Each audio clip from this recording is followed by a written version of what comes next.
Is performance art still relevant? What is it? Can we get away from this sort of one-dimensional conversation, or at least trope, typical cliche of performance art?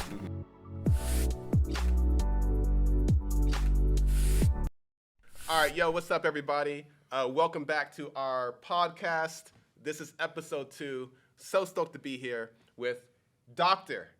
Keef Winter, a.k.a. at Keef Winter. Hello. On Instagram and other things that you kind of sign your name as Keef Winter.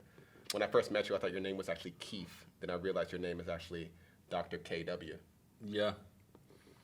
I used Keef for art from about 2011 when I'd moved to London and nobody could say Keith properly. So Interesting. all right, Keith. And I thought, actually, that's quite a nice segue to sort of have a very close moniker to the original name that I can get away with more in the art stuff. And maybe it's kind of, you get bands and artists, musical artists particularly, like Arthur Russell has Loose Joints at Dinosaur L. I thought, hey, I'm just going to riff on this a little bit. I like it. Well, I can say Keith.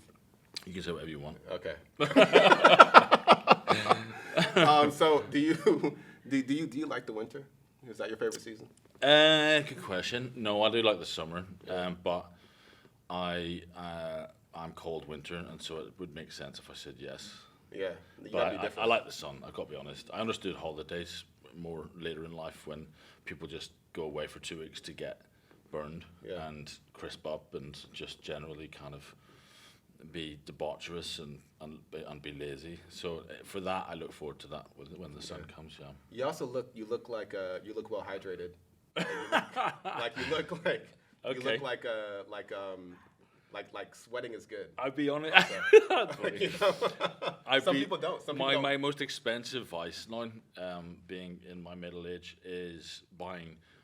This is bad, sorry for the plastic in the oceans, but buying bottled water from the shop so that I know that I drink that much every day.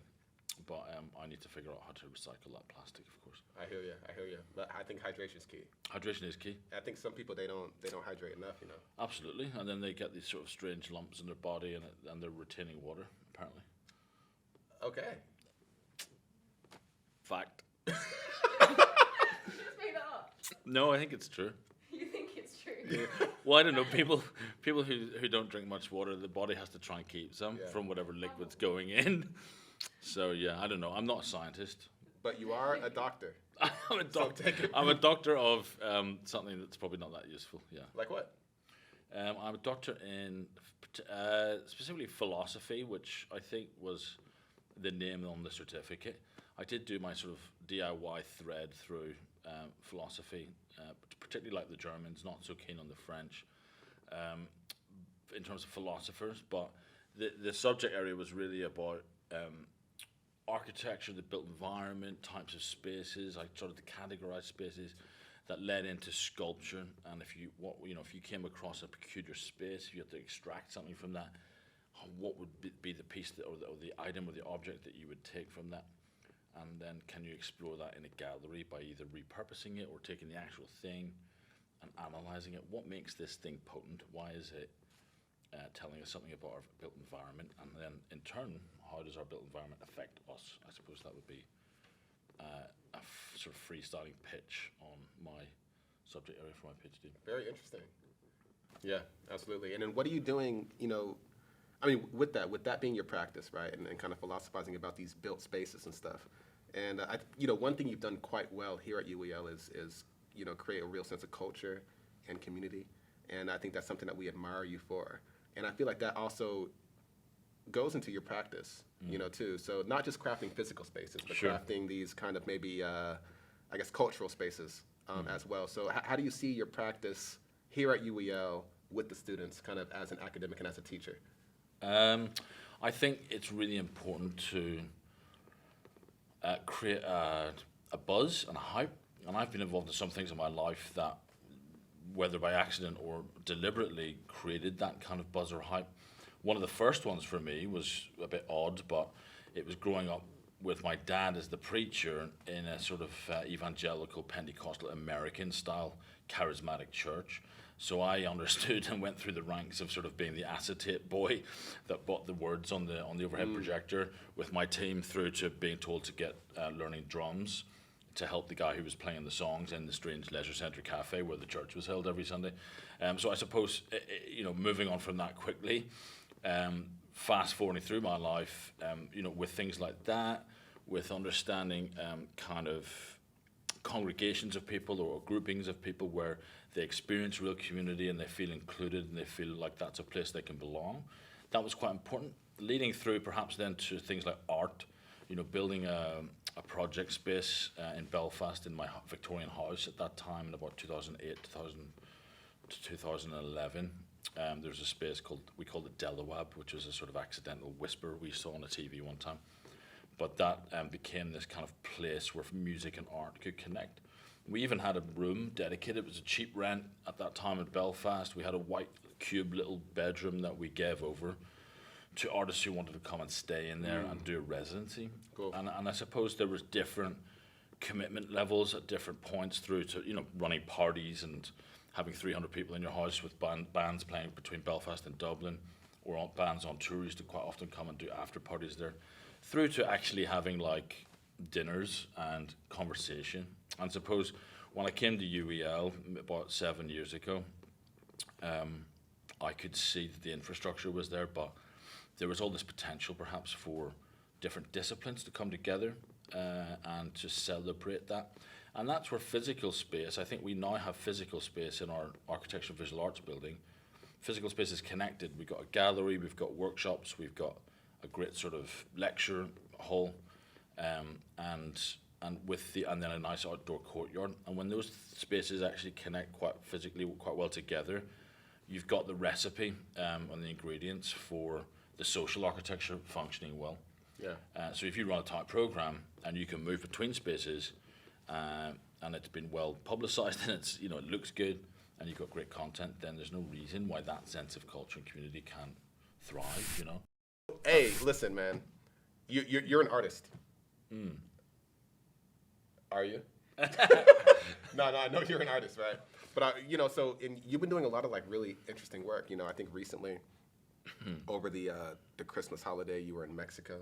You were down in Mexico. Ciudad in Mexico, doing your thing. What I mean? Teotihuacan, Puerto Vallarta, Acapulco. Yeah. Playa del Carmen. Yeah, that's a good spot. spot. Were you there? I've been there, yeah. Okay, but not on this trip. Not on this trip. Okay, cool. No. But you were also presenting your artwork, and so there's not only do you have, I guess, your academic practice as an interior designer, but on the side you have your artistic practice where you actually do some really, really cool kind of performance art, based things. Can you just talk a little bit about your work, particularly tax return, Sure. as well, and kind of your work as an artist? A couple of things you mentioned there. I suppose the backdrop of that is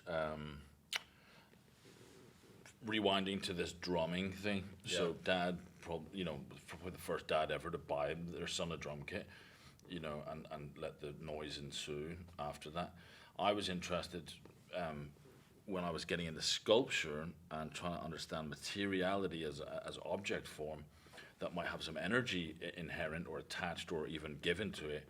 How could I mix these worlds of kind of music, percussion, and sculpture? So I started to weld these boxes and forms of metal, cleared up my studio.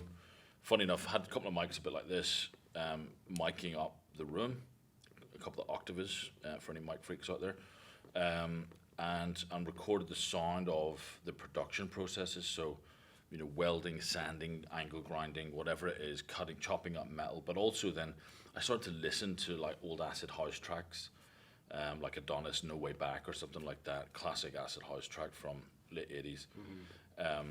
And for the length of that track, I was using different sized hammers to try and impact these metal boxes that I'd cut and welded together. And this was my interest, I suppose, in a way to see, is it possible to get a snare drum into an object, or a kick drum into into a form. You know, can I somehow translate this energy into something else? And then it has a kind of another life to it. And I would call that like embodied energy. You know, can this object hold and store that? And so I quite like romanticizing about objects holding a sense of character or personality. You know, a lot of artists, for example, talk about when they've made the work, particularly if it transacts and sells, you know, they sort of, one of their children has gone into the wild and they've lost, you know, this is sort of the sense of like some sort of weird parental, you know, severance that it's no longer it's grown up now, you know, it's off in the big bad world. So I quite like romanticizing about objects like in that way. The mixture of drumming and sculpture then started to get more performative, and Tax Return, funny you mentioned that. This was a commission by a gallery called Void, which aptly has an opening this Saturday, which I'm in, which is celebrating 20 years of the gallery. It's an incredible organization that's been publicly funded, but also has its own autonomy. It had a young person's art school. It's in a, you know, kind of a very historic part of Northern Ireland, Ulster, Ireland. It's called Londonderry, but it's also called Elstrug-Derry, and it's also called Derry, and that's got religious and political connotations to it. But nonetheless, I went there, and it was funny enough, towards the end of January, a few years ago, and I was commissioned to make a performance. So three people were commissioned, Irish artists were commissioned to make a performance. Mine was called Tax Return. I ordered a Ryman pastel pink filing cabinet from one of their range, if you like. Took the whole range of colours they do actually supply, put that on as a backdrop rolling kind of screen behind me, and for 20 minutes I proceeded to sort of hammer, test the sonic properties of this filing cabinet, ultimately resulting in sledgehammering it to bits, and then sort of trying to reform it like a strange kind of maquette of a skyscraper, which was a new thing at that time. It sounds all very silly, but in a funny way, I suppose it's this, you know, it's kind of a folly, really. You know, here's this guy bashing up and, you know, using effects pedals at times with contact mics, you know, trying to understand, does this filing cabinet offer me anything more than other than being a filing cabinet? So that piece is being shown. That was made in 2018. That piece is being shown opening this Saturday at a really cool event in Derry at Void's 20-year kind of anniversary show. Brilliant. Are you going? I'm not actually going to go. I've got a couple of other things I have to do. Yeah. But it's on for a couple of months, I believe. So I'm hoping to get over there and see it. Yeah. Fantastic. Congrats just on all that. It's pretty cool just to have a legacy with your art. You know, I think that's nice. And you know, so one legacy that you're creating around your art and performance practice is, you know, you did an event this past year called Battenberg. That's right. Right, which I thought was pretty cool, man. You were in it, and I was in it, you were the coolest one in it, that's for sure. Get out of here. Get out of here. You know what I mean? You make me, you know. It was so much fun. It was so much fun. And so why did you even, you know, you and Rob Reed, why did the two of you even put this thing together? Sure. What inspired you to do this? Yeah. I mean, I've got this publication on the top right of the screen. I don't know if you can see that, but this came from a question mark in my mind. Is performance art still relevant? What is it? Can we get away from this sort of one-dimensional conversation, or at least trope, typical cliche of performance art? You know, red is blood. I get naked to shock audience members. You know, this kind of sort of easy fix, this gimmick performance art. Can we get into something a bit more sophisticated here? And so we looked at, what we did was we made a festival, which we're hopefully going to run annually, called it Battenberg. That was just a sort of, again, a whisper in a car that came up from thinking about titles. But funny enough, it felt like Battenberg was something that could repeat. I don't know why. It also gave us a logo and a color theme already inherent in this very sweet marzipan-y type dessert cake thing. So we just ran with it, and we had to do it quite quickly. We were very happy to have people like yourself involved, a really wide range of different types of performance. And I suppose the question wasn't up to me or anyone else organising Battenberg, but rather perhaps even the audience or or those who participated as to the validity or justification or definition of performance and what makes that art. So, over 2 weeks, we had 2 Wednesday evenings. Performances were limited to 15 minutes, which was key. It wasn't durational. It wasn't hanging around watching somebody pour soil in their head for 5 days. It was very intentionally a snapshot of a practice. Yeah. And quite often, for me, the things that were really excellent in that were where people didn't have a strict plan, but they had props and objects and perhaps even instruments around them that triggered some kind of interaction with the site-specific space and also the audience themselves. And I think that was really successful. So you're basically moving it, to get back to that set of spaces. Again, we've got 3 spaces that work really well together. And I think when you move an audience, a bit like a mini festival, you think about a big festival. We used to go to Primavera Sound every year in Barcelona. You'd have 5 minutes till you want to get to that next band. They'd sort of program it that you've got that amount of time just to get, 500 meters to the other stage or one of the 5 stages. So we wanted to set that kind of relationship up, I can't wait to see this thing, and this thing's just ending. So, let's get prepared here. Let's get a tight schedule, but let's let the confusion and the accident and the fun happen within that. And there were some really emotional moments, One of your colleagues, Nida, for example, Redgrave, was fantastic. She bashed away on some drums and she read some poetry. It was just quite self-effacing and quite sort of vulnerable. However, in the vulnerability of it, she flipped it and it became powerful and empowering. And we had a massive audience at both of those sessions. I was really happy with it. Now you killed it. You killed it. And I got to tell you as well, because I don't consider myself, or I never considered myself a performance artist, right? For one, my introduction to performance art is what you're talking about. I stumbled upon a performance art show. Not my girlfriend and I, we were walking around Venice, funny enough. And we were just like, oh, there's some cool hip people like walking into this thing. And it's like, oh, it's an art show. And so we just walk in. And then the people were like, oh, it's free. It was like some art students, university students. And we walked in and everybody's just naked. Walking around like people were naked with mirrors on their face, like walking around. We're like, this is performance art. Okay. Sounds like it. So every time I hear it, I always say the joke like, okay, performance art, let's get naked. Let's okay. get naked, yeah. You might have to cut this out. I don't know, but that's an artistic perspective, right? I don't think it's a bad conversation to have. Yeah. And that's it's all good, right? But so like I was always like, but I come from like slam poetry and hip hop and theater. So my opinion about performance has always been like one to entertain, not really necessarily to just like experience art for art's sake, but there's always like a narrative involved, right? So this allowed me to kind of approach it in a different way, and you gave me the freedom to be like, oh yeah, I feel safe doing this here, and it was really cool. And now on the what that led to, right? Since, of course, we had some film student shooting and everything. The next month, I applied to 2 different things with that confidence, with that wind that you put to our sails. So Christian Foley and I are now presenting in Cork, Ireland next month, kind of doing kind of what we do, right? Yeah. But it was like, oh, this is obviously something that we have to now pitch in a major way. And also, I'm presenting in June in Bilbao, a very artsy kind of thing, but it was all because of Battenberg. Excellent. And so kind of within 6 months of Battenberg, you honestly, you and Rob have elevated my practice. That's good. In a major way. Yeah. And so I appreciate you for creating that space for us.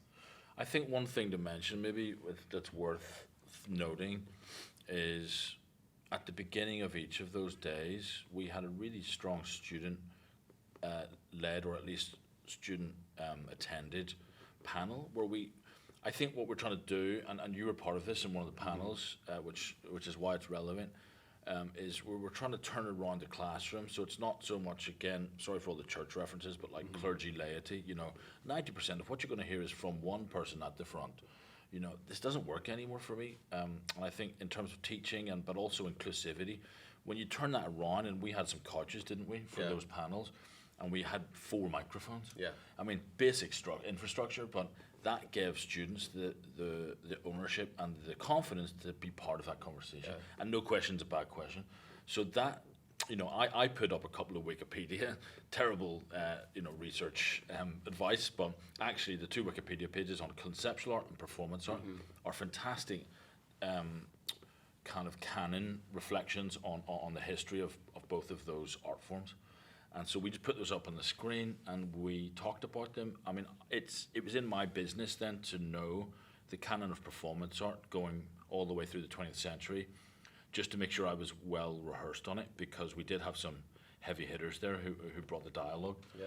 But actually, the most emotive questions and the most emotive responses were probably to some of your work and also some of the students trying to express who they are in their questions and in their answers, Yeah, the whole chat about positionality and identity were quite kind of evident. And so the panel that I was on, I was really cool. I mean, the students spoke the most. And I think that's what was really beautiful. And what you're doing is kind of in line with this the concept Paulo Freire's work, the pedagogy of the oppressed. Okay, if you're familiar. So really cool academic that we base a lot of our. I think I work in hip hop pedagogy, and it's all built around those practices. It all goes back to like Marxist theory and stuff like that. And I'm not that deep in terms of that, but from an educational perspective, it's about sharing that space with the students. Sure. And we are only teacher in title, but when it comes to teaching, it's a level playing field. Sure. And I think we learn so much more from the students sometimes as a result. And that's a part of the student experience and the student education. I think crafting that, not coming from this traditional kind of frankly egotistical teaching method that we call banking education, where it's like I have knowledge and I'm going to plant this like the matrix into your mind, right? It doesn't work that way, does it? No, it doesn't. Right? No. It doesn't work that way. Especially now when knowledge is they can get it like that. The teaching has evolved, I think, in a way where we're teaching just how to critically think, and hopefully we have that ability as well. And sometimes students, frankly, can think much more critically than we can. Because Socrates said, I know nothing, or something. Yeah. Insert important philosopher. Yeah. Quote the young homie. Sounds Aristotle. Good. Sounds good. My man's, what's another one? I just need all good things happen. Plato. Plato. Yeah. Well, what was it? My bad. What's number 4? Plato. Oh, Plato as well. Shout out to Plato. Hi, Plato. Shout out to Plato. Shout out also to Pluto. You know what I mean? Pluto? That planet Yeah. gets a bad rap sometimes. I mean, is it a planet still? It's a dwarf planet, but shout out to Pluto for sticking with it. Yeah. Right? For sticking in the orbit. Yeah, still hanging around. Still hanging around. Despite all the criticism Pluto gets. Yeah. For apparently Zone being 9. Too small. Apparently it's like a moon or something, right? That's Whatever. like, different charges may vary, or, when TFL, when you go outside Zone 9, Yeah.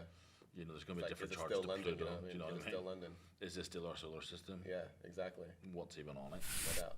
So, Keith, I have a question for you.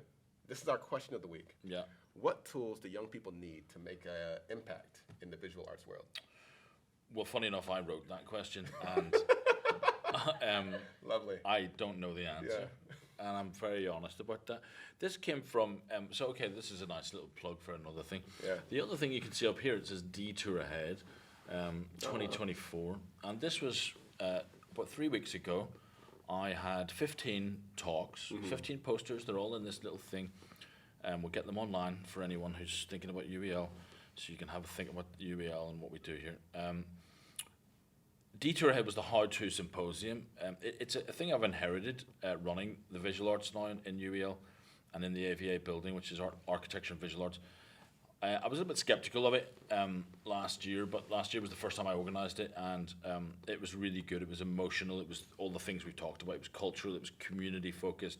Students had a voice. However, this year I wanted to make it a little bit different, and that was to have the students presenting at the beginning of each day. So 2 of the courses presented on a Tuesday, Wednesday, and Thursday morning to represent their course. And that kicked off, that blew up. I mean, you couldn't get a seat in the room. And there was a lot of support for each other. And then we had experts come in from their various fields and various disciplines to tell us about what they do, how they do it, unpack, what mechanisms might be useful for our students, how to get Arts Council funding, how to use social media and get most impact from it, what do galleries actually do for artists, who gets paid what. Some of these things probably shouldn't have been recorded, but that's what's glorious about this 3-day symposium, is that it opens up and exposes what the visual arts world is. However, one question for me existed, which is, what are the tools?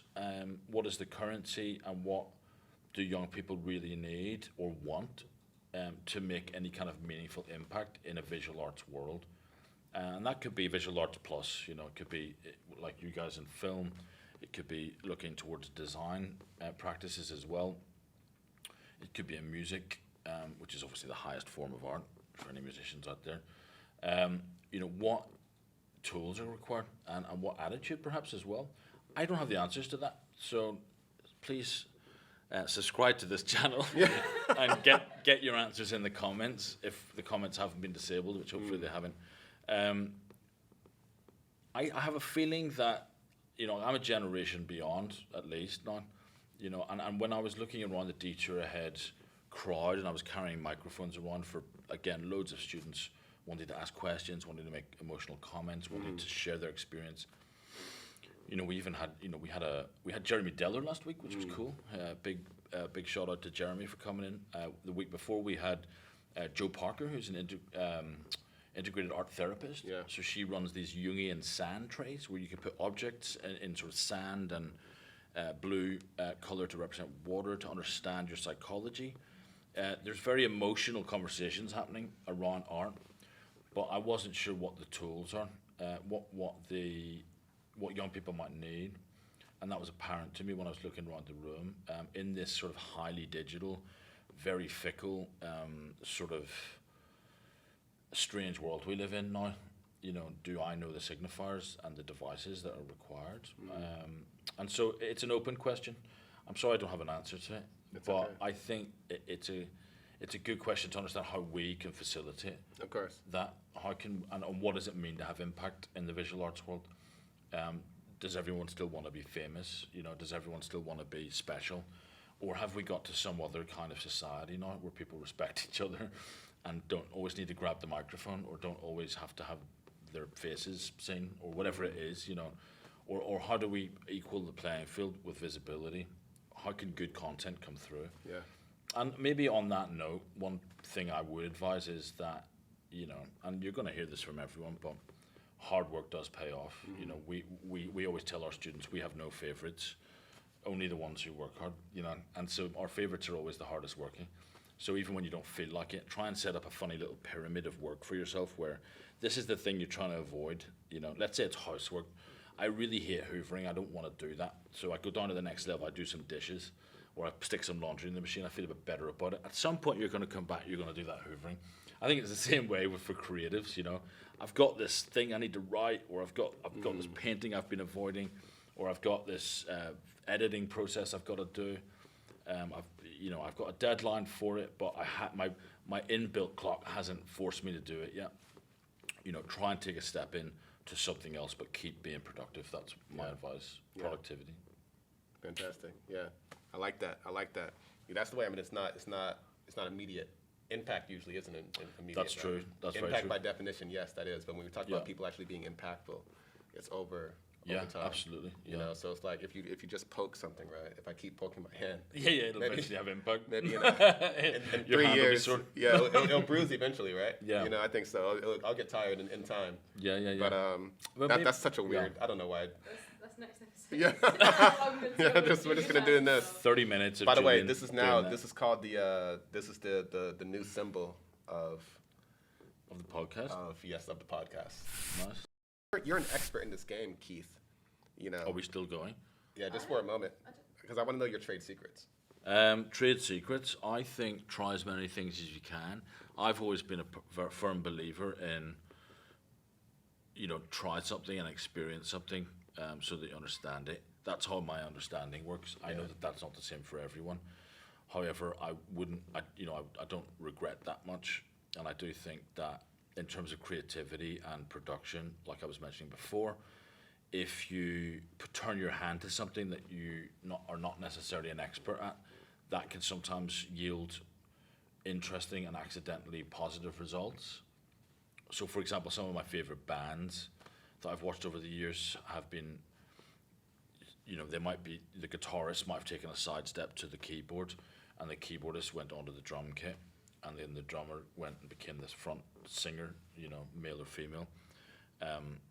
And through that trashy kind of DIY punk rock, dilettante maverick nature, they formed something that they could never have done with their sort of siloed expertise, you know? So I think try things that you've never done before. I think originality is a difficult one, you know? How do you be original? How do you add something that we've never seen before? There's so many fusions now of things, you know. It's the classic interview with David Bowie that Jeremy Paxman has when he's talking about the internet. I don't know if you've never seen that, watch that clip. You know, This is like yourself too. this has sort of become a manosphere, mansplaining. Is it? Self-help. Yeah, self-help. I think we're just trying to help ourselves. I think so, a little bit. You know, hey, I mean, that's the thing. We as the teachers are merely Help us, the help teachers, you. yes. Help me, help you. And then they help us. I was don't know. telling somebody about Jerry Maguire recently, you know, Yeah. with that quote, and they just looked at me like some, you know, 20-year-old in one of my classes, just like, shut up. Yeah, I don't need to watch that movie. I was like, no, you do. You do. The human head weighs 8 pounds. That's what the kid says in the movie. Watch Jerry Maguire. Yeah, there it is. Watch Jerry and show me the money. Show me the money. All right. That's from Jerry Maguire. And you're but honestly, I think it's admirable the work that you do in creating culture, and you don't have to do it. That's the thing. Like no one's sitting here saying, "Hey, Keith, can you please create culture and unite the academics within the school and elevate them?" So thank you so much for just for doing that. And again, I think that's where you talk about taking risk. You know, doing the things that you don't have to do, but you have this want to do it. You know, so I appreciate you, and thanks for being on the podcast and joining us. Thanks for having me. You know, and big shout out to our producer, Kate Jepson, making things happen. You know, and big shout out to the big man PE, Patrick Evans. You know, and behind the boards doing beautiful.